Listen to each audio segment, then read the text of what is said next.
بسم اللہ الرحمن الرحیم وقالوا لن نؤمن لك حتى تفجر لنا من الارض ينبوعا۔ کفار مکہ سے اللہ تعالیٰ شکوہ کے انداز میں کفار مکہ کی جو فرمائشیں ہیں، جو انہوں نے مطالبات کیے، وہ دہرا رہے ہیں، اور یہ رسالت کے متعلق ہی ہیں۔ یعنی آپ صلی اللہ علیہ وسلم کی رسالت پہ ان کو شبہ تھا اور شک تھا۔ وہ کہتے تھے کہ آپ نبی نہیں ہیں، تو اس لیے کبھی کوئی طریقہ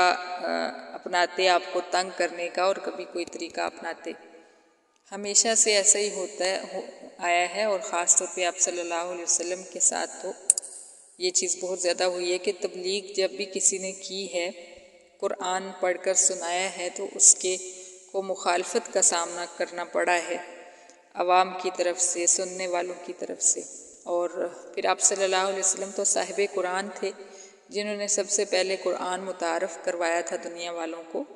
تو آپ کو بہت زیادہ ستایا گیا، بہت زیادہ تکلیفیں رشتہ داروں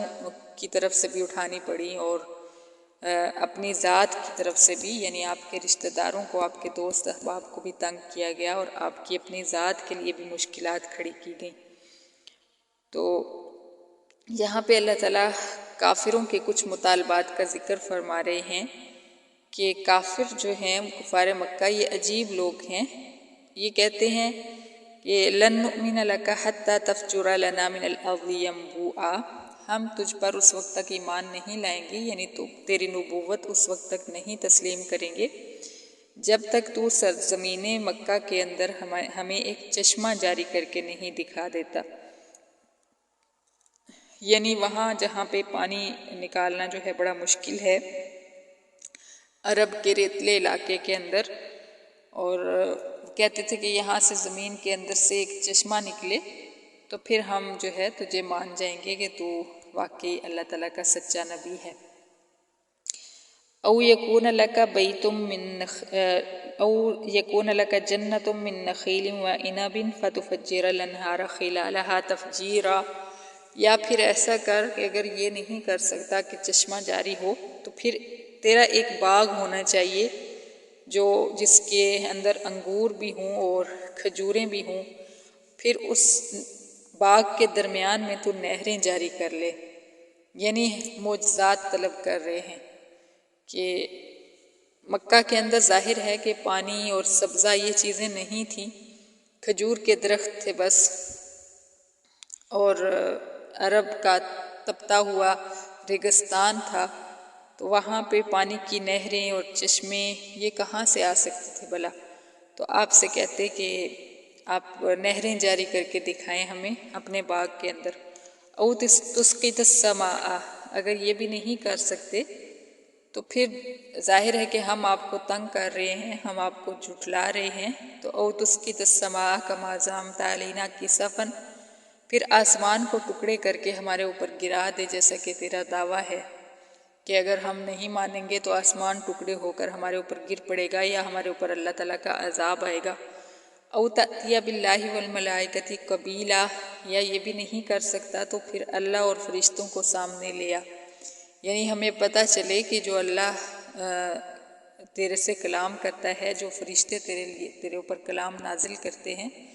وہ واقعی آ رہے ہیں، ہم بھی اپنی آنکھوں سے دیکھیں۔ او یکون لک بیت من زخرف، یا پھر اگر یہ بھی سب نہیں کر سکتا تو تیرا ایک سونے کا گھر ہونا چاہیے۔ دیکھیے، اندازہ لگائیے کہ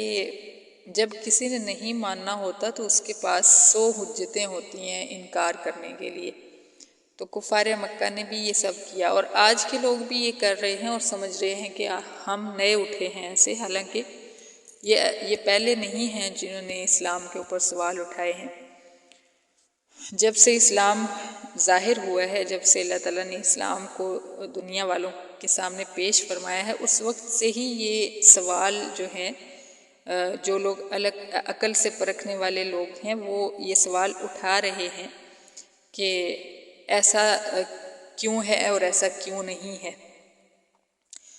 تو انہوں نے کہا کہ اگر تو نبی ہے تو تیرا سونے کا گھر ہونا چاہیے تھا، یعنی نبی کے لیے کوئی تو خصوصیت ہو نا، کچھ عام جھونپڑی میں کیوں رہ رہا نبی؟ سونے کے گھر میں رہ رہا ہوتا، او ترقا فی السماء، یا پھر یہ بھی نہیں کر سکتا تو ہمیں آسمان پر چڑھ کر دکھا، یعنی تیرا دعویٰ ہے کہ آسمان والوں سے تو باتیں کر سکتا ہے، تو پھر ہمیں آسمان پر چڑھ کے دکھا۔ وَلَن نُؤْمِنَ لِرُقِيِّكَ حَتَّىٰ تُنَزِّلَ عَلَيْنَا كِتَابًا نَقْرَؤُهُ، اور اس کے ساتھ ایک اور شرط بھی ہے، وہ یہ ہے کہ ہم تیرے چڑھنے کا بھی اس وقت تک یقین نہیں کریں گے، یعنی چونکہ واقعہ معراج ہم نے پڑھا ہے نا، اسی صورت کا حصہ ہے کہ آپ صلی اللہ علیہ وسلم نے بتایا کہ میں آسمان پہ چڑھا ہوں، میں آسمان پہ گیا ہوں، تو انہوں نے ساتھ میں یہ شرط باندھ دی کہ ہماری آنکھوں کے سامنے تو آسمان پہ چڑھ، اور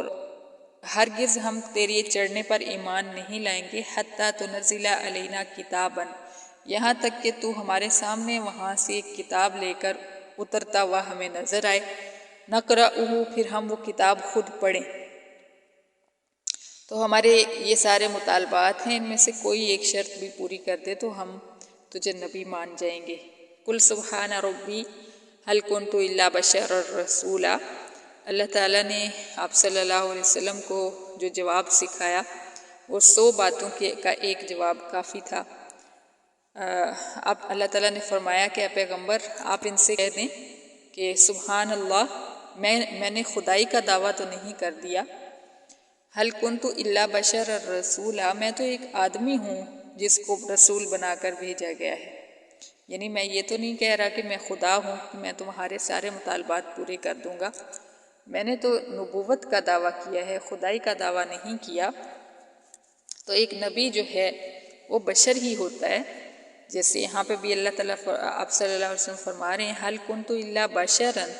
میں تو ایک بشر ہوں، رسولاً، جس کو رسول بنا کر بھیجا گیا ہے۔ اللہ اکبر۔ وما منع الناس ان يؤمنوا اذ جاءهم الهدى الا ان قالوا ابعث الله بشرا رسولا، تو جو کافر تھے، کفار مکہ تھے، ان کو یہی تو پرابلم تھا کہ بشر رسول کیسے ہو سکتا ہے۔ اللہ تعالیٰ فرما رہے ہیں کہ ایمان لانے میں جو چیز مانے تھی، جو چیز ان کو ایمان لانے سے روک رہی تھی، وہ یہی تھی، وہ کہتے تھے کہ کیا اللہ تعالیٰ نے ایک بشر کو رسول بنا کر بھیج دیا ہے؟ ان کے ذہن میں یہ تھا کہ فرشتہ رسول بن کر آتا، بشر کے اندر تو عیب ہوتے ہیں، بشر تو کھاتا پیتا ہے، بشر تو شادیاں کرتا ہے، بشر کے بچے ہوتے ہیں، یعنی انسان کے، تو یہ کیسے ہو سکتا ہے کہ ایک انسان جس کے ساتھ یہ ساری ضروریات لگی ہوئی ہوں وہ ایک رسول بن جائے؟ یعنی ان کے ذہن کے مطابق رسول کوئی اور مخلوق ہوتی تھی، وہ ایک عام بشر، چونکہ آپ صلی اللہ علیہ وسلم ان کے سامنے ہی آپ نے بچپن گزارا،